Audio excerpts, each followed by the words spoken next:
Hello everyone, स्वागत है आप सभी का फिर से एक बार मेरे नए ब्लॉग में। तो गाइज़, आज की इस ब्लॉग की शुरुआत ना दिन के 1 बजे से कर रही हूँ मैं। और अभी फ़िलहाल मैं जा रही हूँ हॉस्पिटल की तरफ अपने डेली रूटीन चेकअप के लिए। तो घर से निकलते निकलते वैसे आज बहुत ज़्यादा लेट हो गई हूँ। अदरवाइज़ हॉस्पिटल तो बेस्ट रहता है कि मॉर्निंग टाइम में ही चले जाओ, तो डॉक्टर कुछ टेस्ट वगैरह भी लिख दें तो पूरे दिन में हो जाते हैं। लेकिन अकेले घर का काम समेटते समेटते इतना सा टाइम तो हो ही जाता है।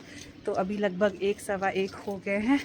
तो अभी मन्नत के पापा के पास छोड़ के मैं अकेले ही हॉस्पिटल के लिए जा रही हूँ। तो अब देखते हैं वहाँ डॉक्टर मिलते हैं, क्या होता है। वैसे तो नॉर्मल सा चेकअप है, मुझे नहीं लगता आज कोई भी टेस्ट या अल्ट्रासाउंड वो मुझे बोलने वाले हैं। तो फ़िलहाल पहुँचते हैं हॉस्पिटल और आगे की कहानी वहीं जाके पता लगेगी। प्लस आज इतनी ज़्यादा हवा चल रही है कि एक तो देखिए बालों का बहुत ज़्यादा बुरा हाल हो गया है। प्लस आज घर से बाहर निकलने में ना ऐसा लग रहा था कि नाक मुंह कान हर जगह से हवा जा रही है, इतनी तेज़ हवाएं चली है। तो इसका मतलब कहीं आसपास ना बर्फ़ गिरी है और वहाँ की ठंडी ठंडी हवाएं हम तक भी पहुँच रही है। तो चलिए अब पहाड़ों में देखते हैं कितने दिन लगते हैं बर्फ़ गिरने में। और इस बार वैसे काफ़ी ज़्यादा लेट हो चुका है स्नोफॉल होने में। अदरवाइज़ नवंबर एंड तक शिमला में 2 ढाई 4 फुट बर्फ़ गिरी जाती थी, लेकिन इस बार बहुत लेट हो चुका है।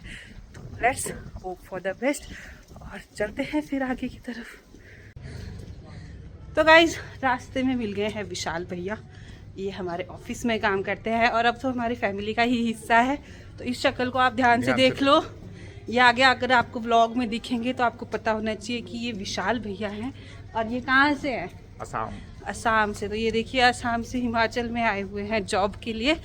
तो ये इतने चालाक हैं कि मन्नत के पापा ने इनको फ़ोन करके बोला था कि विशाल जी आप घर आ जाइए, मैं और मन्नत अकेले हैं तो हम लोग यहाँ पे थोड़ी देर मन्नत के साथ खेलेंगे भी, लंच भी करेंगे।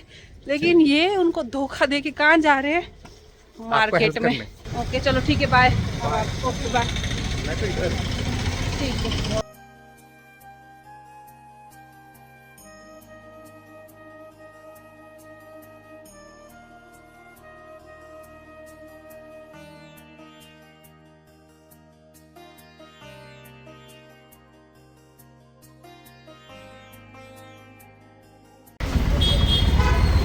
लो भैया, थैंक यू भैया। चलो तो गाइस, मैं उतर गई हूँ ऑटो से नीचे और पहुँच गई हूँ हॉस्पिटल के कैंपस में। तो ऑटो में बैठने में ना मुझे बहुत ज़्यादा मज़ा आता है। वैसे तो सेफ़ नहीं होता है ऑटो में सफ़र करना, झटके लगने का डर रहता है, लेकिन थोड़ा सा ही डिस्टेंस था 5 मिनट का, तो वो रिस्क मैं ले लेती हूँ कभी कभी। और अभी हॉस्पिटल में एंटर कर रही हूँ मैं। तो पहले डॉक्टर से अच्छे से चेकअप करवा लेती हूँ, उसके बाद अब मैं आपसे मिलूँगी, क्योंकि हॉस्पिटल में शूट करना मुझे ज़्यादा सही नहीं लगता है। तो चलिए मिलते हैं थोड़ी सी देर में। A few moments later. तो गाइस, दिन के 2:45 हो गए हैं और अब जाके मैं हॉस्पिटल से फ्री हुई हूँ। डॉक्टर को मुझे चेकअप करने में सिर्फ 5 मिनट लगे हैं हार्डली, और 5 मिनट मुझे फार्मेसी की शॉप में लगे हैं। तो 10 मिनट का मेरा काम था, लेकिन समय मुझे इतना ज़्यादा लग गया, इतना ज़्यादा रश था स्पेशली गायनी डिपार्टमेंट के बाहर। तो ऐसा कभी कभी हो जाता है कि काम थोड़ा सा होता है लेकिन उसमें टाइम बहुत ज़्यादा लग जाता है। तो चलो कोई बात नहीं, और एटलीस्ट जो चेकअप था वो डन हो गया, सब कुछ ठीक है। बेस्ट चीज़ ये है। और भूख बहुत ज़्यादा लगी हुई है, तो मन्नत के पापा का बार बार फ़ोन भी आ रहा है कि क्योंकि आज के लंच में जो आलू मटर की खिचड़ी है ना, वो मन्नत के पापा ने बनाई है। तो वो बार बार बोल रहे कि ठंडी हो जाएगी, फिर तुम्हें मज़ा नहीं आएगा, बस जल्दी से आ जाओ। तो फ्री तो जब मैं होंगी तभी घर पहुंच पाऊंगी। अभी मैं जा रही हूँ नीचे की तरफ जहाँ से मुझे ऑटो मिलेगा। और उससे पहले भी मुझे एक इम्पोर्टेंट काम करना है कि मुझे एक यहाँ पे ज्वेलरी शॉप है, वहाँ जाना है। तो पहले वो वाला काम भी निपटा ही लेती हूँ घर जाने से पहले, क्योंकि रोज़ रोज़ फिर मुझसे निकला नहीं जाता है और इस तरफ को थोड़ा सा अपोजिट पड़ जाता है घर से। तो जब आई ही हूँ तो वो वाला काम भी निपटा ही लेती हूँ। वैसे मुझे कोई शॉपिंग नहीं करनी है, क्योंकि जिस हिसाब से गोल्ड के रेट्स चढ़े हुए हैं उस हिसाब से तो सोना खरीदते टाइम अब डर ही लगता है। लेकिन एक इम्पोर्टेंट काम है, एक बार जाके पूछती हूँ, अगर होता है तो फिर आपको भी बताती हूँ कि मैं क्यों गई थी ज्वेलरी शॉप में। तो चलिए जी, ये वाला काम भी हो गया है मेरा फ्री, और अभी मैं यहाँ पर वेट कर रही हूँ खाली ऑटो के लिए, जिसमें मैं इजीली बैठ के घर जा सकूँ। तो उतनी सी देर में जितने में मुझे खाली ऑटो मिलता है उतनी देर में मैं आप लोगों को बता देती हूँ कि मैं किस इम्पोर्टेंट काम से ज्वेलर्स की शॉप में गई थी। तो मुझे करवानी है मन्नत की पियर्सिंग, क्योंकि वो बहुत ज़्यादा एक्साइटेड है अपनी पियर्सिंग के लिए। उसको बड़ा मन करता है मेरे कान में टॉप्स देके कि मम्मा मुझे भी लगाने हैं, मुझे भी इस तरह का करना है, ये वो सो। तो मैं सोच रही हूँ कि ये बिल्कुल बेस्ट टाइम है पियर्सिंग का, क्योंकि ठंड हो चुकी है। तो इस समय पे पियर्सिंग करवाऊंगी तो जो भी इन्फेक्शन का डर रहता है, पर्स फॉर्मेशन का डर रहता है, वो नहीं होगा। तो बस वही पूछने में यहाँ पे आई थी कि क्या ये लोग करते हैं तो कैसे कैसे करते हैं, क्या इनका प्रोसीजर रहता है, वो सब कुछ। तो वो सब कुछ डन हो गया। इन्होंने बोला कि हाँ ये लोग करते हैं और बिल्कुल प्रोफेशनली करते हैं ये। तो बस अब जैसे ही अधिक मास ख़त्म होता है 14 तारीख को, जनवरी को, संक्रांति के बाद, तो उसके बाद फिर मैं कभी भी जैसे ही टाइम मुझे लगेगा ना, तो मैं फटाफट से मन्नत की पियर्सिंग करवा दूँगी। और मन्नत भी एक्साइटेड है इस चीज़ के लिए, तो मैं भी एक्साइटेड हूँ इस चीज़ के लिए। तो चलिए, ये गुड न्यूज़ आज मैं मन्नत को भी दूँगी कि बहुत जल्दी उसके कान में भी इसी सुंदर सुंदर से टॉप्स लगने वाले। तो मेरे पीछे आप देख सकते हैं कि मॉल में अभी भी क्रिसमस और न्यू ईयर की जो डेकोरेशन हुई थी वो अभी भी ऐसी लगी है, जो कि बड़ी सुंदर सी लग रही है। और यहाँ पीछे देखो आप, क्रिसमस ट्री भी लगा हुआ है अभी। तो चलिए, बस यहाँ पे देखिए छाँव है ना, तो थोड़ी सी ठंड भी लगने लगी है। तो फटाफट से एक खाली सा ऑटो मिल जाता है, तो फिर चलते हैं घर की तरफ, करते हैं बढ़िया सा लंच, और फिर देखते हैं कि घर में मेरी एब्सेंस में क्या क्या हुआ है और क्या क्या मुझे करना है।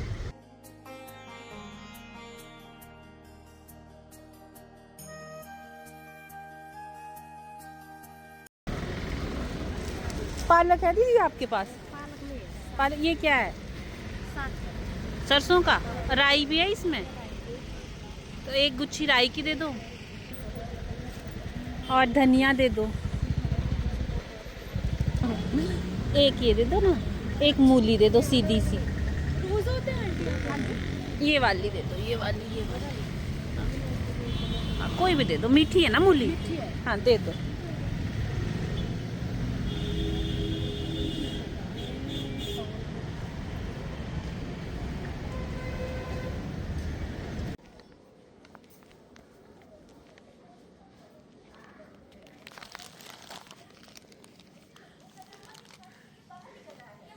क्या चल रहा है? हेलो, कैसे हो? खाना खा लिया? पापा ने आपको तंग तो नहीं किया? किया तंग आपको? क्या बोला पापा ने? गंदे? ओके, लो मम्मा की हेल्प करो, सामान किचन में रखो। ओह, ये लो जी, उठाओ उठाओ। हेल्प कर दिया इसने, बहुत खतरनाक वाला। हाँ, अब किस चीज में आ रही सीटी? क्या? खिचड़ी खत्म हो गई थी तो रहने देना, मैंने कुछ ऐसे बना देना, पोहा वगैरह। खिचड़ी बनाई और अरे तो ऐसे जरूरी नहीं था, मैंने कुछ ऐसे खा लेना था, फ्रूट वगैरह। आपने 3 कटोरी नहीं डाली थी चावल की? अच्छा, कोई बात नहीं।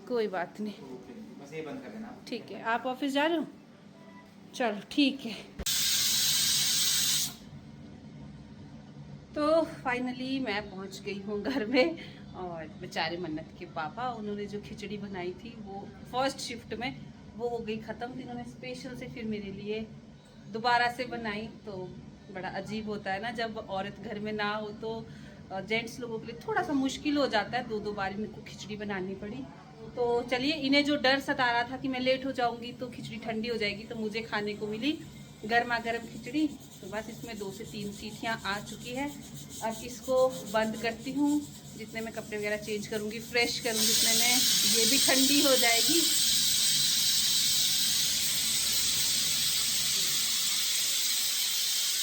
चलिए जी, कुछ इस तरह से था मेरा आज का दिन। और आप लोगों को मेरी वीडियोस कैसी लग रही हैं प्लीज़ कमेंट सेक्शन में बताइए। मुझे आपके कमेंट्स का बहुत वेट रहता है, लेकिन आप लोग कमेंट्स नहीं करते हैं। कुछ भी लिख दीजिए, अच्छा बुरा कुछ भी लिख दीजिए, मुझे पसंद ज़रूर आएगा। तो चलिए मिलती हूँ आप लोगों से कल, तब तक के लिए जय माता दी।